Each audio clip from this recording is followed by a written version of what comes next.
संकल्प पढ़ाया भगवान। संकल्प पढ़ने के बाद प्यारे अशोक जी भगवान आश्चर्य क्या आश्चर्य, अब कोई आश्चर्य की तरह देखा है जिसमें कोई आश्चर्य नहीं, जो भगवान आश्चर्य। छोटे बक्सा में से बड़ा बक्सा नहीं निकलता, बड़े बक्से में छोटा बक्सा निकाला जा सकता है। आज बामन अंग के भगवान में से तपक भगवान मानने लगे, सबकी आंखें चकाचौंध। शुक्राचार्य को समझ नहीं आया ये क्या हो रहा है। एक पैर से सुतल लोक तक पाताल तक नाप लिया और एक पैर सत्यलोक के पहुंचे। शरीर सारी दिशाओं को भुजाओं द्वारा व्याप्त कर लिया।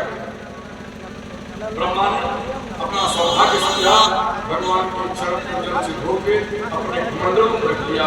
वही कालांतर में भगीरथी गंगा बनाएंगे, बोलो सच्चिदानंद भगवान। अब भगवान परीक्षा लेते हैं। हम भगवान के परीक्षा लेने का हकदार नहीं है। तीसरा पग दे दो नहीं नरक में जाओगे। अशोक जी, जो दान का संकल्प आपने किया है नहीं दे पाते हो तो आप नरकगामी होंगे। इतना अंतर है। भगवान ने कैसे बात होगा? हाय हाय हाय हाय, जिसने सब दे दिया कैसे बात होगा? बलि बांधा जा रहा है, दैत्य सेना दौड़ी, बलि ने कहा ठहर जा, इस समय काल भगवान हमारे पक्ष में नहीं है, युद्ध करके हम विजय नहीं प्राप्त कर सकते हैं, हमें प्रतीक्षा करनी होगी। जब समय कमजोर हो ना तो प्रतीक्षा कर, लड़ाई मत जा, नहीं चल समय प्रतीक्षा कर। बलि का ख्याल लाओ, इस समय भगवान के पक्ष में है, हमें प्रतीक्षा करनी होगी। और तब तक आकाश में कहा बाहर भगवान आपकी लीला को कोट कोट क्या कहा? आपकी लीला को कोट कोट प्रणाम प्रभु, आप इसके ऊपर बड़े कृपालु। भगवान ने सब कुछ ले लिया है, फिर भी पितामह कह रहा है कि आपने इसका ले नहीं लिया है, आपने इसके ऊपर कृपा की बरसात कर दिया। तो कहा कि तीसरा पग देते हो कि नरक जाओगे। बलि ने कहा कि प्रभु अभी तो आपने हमारा लिया है। क्या लिया है? हमारी भुजाओं का जो प्रतिफल है, राज जिसको लिया है, अभी हमको तो लिया लिया। ये हमारा मस्तक है, इस पर अपना तीसरा पैर रखिए। आपके पैर में ताकत नहीं है कि मेरे चरण सीमा से बाहर निकल जाए। पदम तृतीयम पुरुष में निजम, जिस चरण के लिए ब्रह्मा लक्ष्मी शंकर लालायित रहते हैं, वो चरण कमल बलि की मस्तक पर हो गया। बोलो सच्चिदानंद भगवान की। फिर बलि को एक स्वर्ग बनाया। परसों आए थे ना कि पुण्यात्माओं के पुण्य का फल सुख देने के लिए स्वर्ग बना है, और कम पड़ता है तो स्वर्ग बन जाता है। और पापियों के पाप कर्मों का फल दुख देने के लिए नरक बने हैं और बन जाया करते हैं। जस्ट लाइक अभी किसी सरकार के पक्ष में नेता लोग आंदोलन कर रहे, हजारों हजार की संख्या में चले सरकार के खिलाफ। इतनी जेल कहाँ है? तो किसी इंटर कॉलेज को, किसी डिग्री कॉलेज को जेल में कन्वर्ट कर देते हैं। क्या कर देते हैं? कन्वर्ट। तो कहा कि बलि अब तुम सुतल लोक में चलो, ये स्वर्ग मैं इंद्र को देता हूं, लेकिन इंद्र के स्वर्ग से वहां सुविधाएं ज्यादा हैं।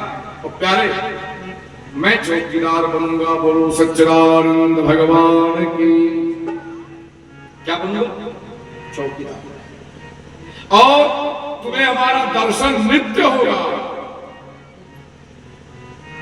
स्वर्ग से ज्यादा वैभव हमारी चौकीदारी में रहोगे, हमारे दर्शन पाओगे। और तुम्हें जब मैं रहूंगा तो ऋषि मुनि आएंगे पाताल सुतल लोक में, तुम्हें सत्संग भी मिलेगा। बोलो सच्चिदानंद भगवान। एक बार रावण आया, रावण से थोड़ी था, और चला गया पाताल में बलि से युद्ध करने के लिए। भगवान बामन अंगुल के 12 फाटक थे, सब फाटक में खड़े थे।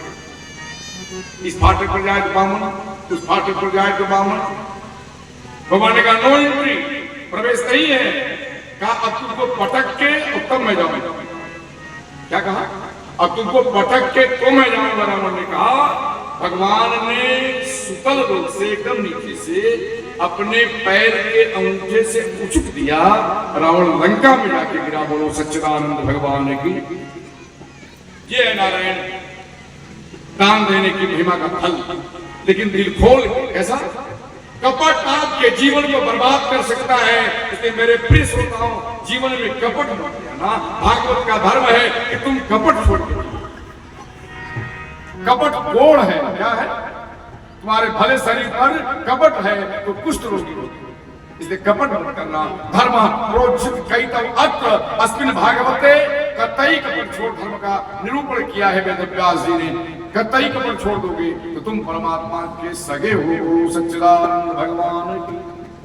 इसके बाद अंतिम अध्याय में मत्स्यावतार की कथा कहते हैं कि जब सृष्टि का आंशिक प्रलय का समय आया तो राजा श्राद्धदेव, जो अभी हमारे मनवंतर सातवें मनु बने हैं, इनको निमित्त बना करके मत्स्य रूप से भगवान ने वेदों की, जीवों की, वनस्पतियों की, औषधियों की और हमारे मनु वैवस्वत की रक्षा की। बोलो सच्चिदानंद भगवान की। प्यारे भजन अब 9वें स्कंद में हम लोग